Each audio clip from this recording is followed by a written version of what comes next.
महाराष्ट्राच्या राजकारणातला एक असा चेहरा जो आज या जगात नाही, पण तरीही त्यांच्याशी संपर्क साधण्याचा दावा केला जातो. हे ऐकून तुम्हाला आश्चर्य वाटेल, कदाचित अंगावर काटा येईल, पण हे खरं आहे.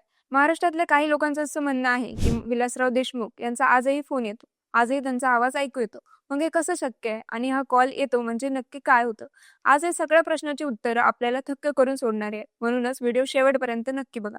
नमस्कार, मी प्रीती आणि तुम्ही पाहतात समांतर. विलासराव देशमुख हे महाराष्ट्राच्या राजकारणातलं एक मोठं आणि प्रभावशाली नाव होतं. लातूर जिल्ह्यातल्या बाभळगावमध्ये 1 जानेवारी 1945 ला त्यांचा जन्म झाला. लहानपणापासूनच त्यांनी राजकारणाची आवड जोपासली आणि काँग्रेस पक्षाची त्यांची नाळ जुळली गेली. विलासरावांनी महाराष्ट्राचे मुख्यमंत्री म्हणून 2दा काम केलं.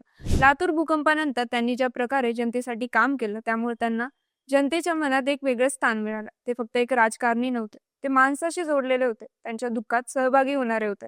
त्यांचं व्यक्तिमत्व इतकं प्रभावशाली होतं की त्यांच्याशी एकदा बोललेला माणूस त्यांना कधीच विसरू शकत नव्हता. पुढे केंद्रात मंत्री म्हणूनही त्यांनी काम केलं, पण दुर्दैवाने ऑगस्ट 2012 मध्ये त्यांची तब्येत ढासळू लागली आणि 14 ऑगस्ट 2012 रोजी चेन्नईमध्ये त्यांचं निधन झालं. महाराष्ट्राने एक हिरा गमावला होता. पण ही गोष्ट इथेच संपत नाही, तर इथूनच खरी गोष्ट सुरू होते. विलासराव गेले त्यानंतर काही महिन्यांनी महाराष्ट्रातल्या वेगवेगळ्या भागातून एक विचित्र बातमी समोर येऊ लागली. काही लोकांनी सांगायला सुरुवात केली की त्यांना एका अनोळखी नंबरवरून कॉल येतो आणि त्या कॉलवर दुसऱ्या बाजूने विलासराव देशमुख यांचा आवाज येतो. हे ऐकून सुरुवातीला कोणी यावर विश्वास ठेवला नाही. लोकांनी हे मस्करीमध्ये घेतलं. पण जेव्हा एका पाठोपाठ एक असे अनुभव समोर येऊ लागले, तेव्हा हे प्रकरण गांभीर्याने घ्यावं लागलं. आता प्रश्न उठतो की हे नक्की काय आहे? यामागे काय सत्य आहे? पहिली शक्यता म्हणजे AI आणि तंत्रज्ञान. आजच्या युगात व्हॉइस कॉलिंगचं तंत्रज्ञान इतकं प्रगत झालंय की कोणत्याही माणसाच्या आवाजाची हुबेहूब नकल करता येते. विलासराव देशमुख यांची असंख्य भाषणं, मुलाखती आणि ध्वनिमुद्रण इंटरनेटवर उपलब्ध आहे. या सगळ्या ऑडिओ रेकॉर्डचा वापर करून AIच्या माध्यमातून त्यांच्या आवाजाची प्रतिकृती तयार करणं आजच्या काळात कठीण नाही. याचाच वापर करून कोणीतरी हे कॉल करत असेल का? हे तंत्रज्ञानाने घडवलेला एक खेळ असेल का? हे शक्य आहे, पण हे असं का केलं जातंय? कोणाचा यात फायदा आहे? दुसरी शक्यता म्हणजे भावनिक हेराफेरी. विलासराव देशमुख यांच्यावर प्रेम करणारे लाखो लोक महाराष्ट्रात आहेत. अशा लोकांच्या भावनाशी खेळून त्यांना गंडवणारे हे बरेच लोक समाजात आहेत. एखाद्या राजकीय कार्यकर्त्याला, एखाद्या समर्थकाला असा कॉल आला आणि त्यात ओळखीतल्या आवाजात काहीतरी विशेष सांगितलं गेलं, तर त्या माणसाची काय अवस्था होईल? तो भावनिकदृष्ट्या इतका हादरेल की त्याच्याकडून कोणतीही माहिती काढणं, पैसे उकळणं किंवा एखाद्या राजकीय उद्देशासाठी त्याचा वापर करणं सोपं होईल. यामागे एखादा मोठा राजकीय किंवा आर्थिक स्वार्थ असू शकतो. काही लोक म्हणतात की हे सगळं खरं आहे. विलासरावांचा आत्मा अजूनही महाराष्ट्राशी जोडलेला आहे. ते अजूनही त्यांच्या माणसाशी बोलण्याचा प्रयत्न करतात. आपल्या भारतीय संस्कृतीत आणि लोकश्रद्धेत असे अनुभव येणं नवीन नाही.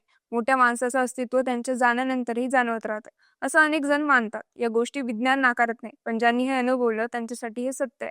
आता सर्वात महत्वाचा प्रश्न म्हणजे या कॉल्समध्ये नक्की काय बोललं जातं? ज्या लोकांनी हे सांगितलं त्यांच्या म्हणण्यानुसार ज्या कॉलमध्ये त्यांची गाजलेली भाषणं ऐकायला मिळतात. काही जणांना त्यांच्या अडचणीबद्दल सांगितलं जातं, काही जणांना मार्गदर्शन केलं जातं, काही जणांना फक्त ओळखीच्या आवाजात हाक मारली जाते. हे ऐकून ते लोक पुरते ढासळून जातात. काही जण आनंदाने रडतात, काही जण भीतीने थरथरतात. पण एक गोष्ट सामायिक असते, कोणालाही हा अनुभव विसरता येत नाही. आता तुम्ही विचार कराल की या कॉलचा नंबर कोणाला सापडला का? त्या नंबरचं काय झालं? ज्यांना असे कॉल आले त्यांनी तो नंबर परत लावण्याचा प्रयत्न केला, तेव्हा तो नंबर बंद असल्याचं सांगण्यात आलं किंवा तो नंबर अस्तित्वात नसल्याचं दिसून आलं. काही जणांनी तो नंबर ट्रेस करण्याचा प्रयत्न केला, पण त्यांना काहीच हाती लागलं नाही. हे आणखी या प्रकरणाला रहस्यमय बनवतं. जर हे कोणाचं षडयंत्र असतं तर नंबर ट्रेस झाला असता. जर हे तंत्रज्ञान असतं तर त्याचा काहीतरी सोक्षमोक्ष लागला असता. पण इथे सगळं कोरं आहे. कुठलाच धागा हाती लागत नाही. विलासराव देशमुख यांच्या कुटुंबाने यावर कधीच अधिकृत भाष्य केलं नाही. त्यांचे चिरंजीव रितेश देशमुख, जे स्वतः एक मोठे बॉलिवूड अभिनेते, यांनी यावर बोलणं टाळलं. अमित देशमुख, जे राजकारणात सक्रिय आहेत, त्यांनी याबाबत मौन बाळगणं पसंत केलं. कुटुंबाचं हे मौन या प्रकरणाला आणखी वेगळं वळण देतं. महाराष्ट्राच्या राजकीय इतिहासात विलासराव देशमुख यांचं स्थान अढळ आहे. त्यांनी ज्या पद्धतीने जनतेशी नातं जोडलं, ज्या पद्धतीने संकटाच्या काळात लोकांची पाठीशी उभे राहिले, त्यामुळे ते लोकांच्या हृदयात कायमचं घर करून गेले. 1993च्या लातूर भूकंपात त्यांनी जे काम केलं ते महाराष्ट्र कधीही विसरणार नाही. हजारो कुटुंबाचं पुनर्वसन करताना ते स्वतः रात्रंदिवस झटले. अशा माणसाचा आवाज कानावर पडला की माणूस भावनिक होणारच, मग तो कॉल खरा असो किंवा खोटा. आता एक विचार करा, जर तुम्हाला अचानक एखाद्या अनोळखी नंबरवरून कोणी दिवंगत प्रिय व्यक्तीचा आवाज आला, तर तुम्ही काय कराल? तुम्ही तो कॉल कट कराल का? की त्या आवाजात वाहून जाल? आपल्या मनाचा हा कमकुवत कोपरा आहे.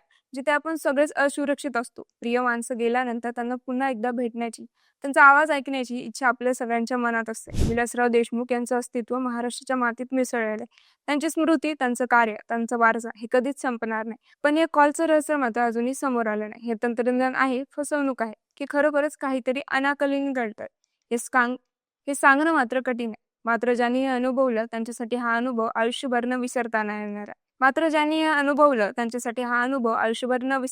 आहे. आणि विलासराव देशमुख हे नाव महाराष्ट्राच्या मनात असंच जिवंत राहील, ते पण कायमचं.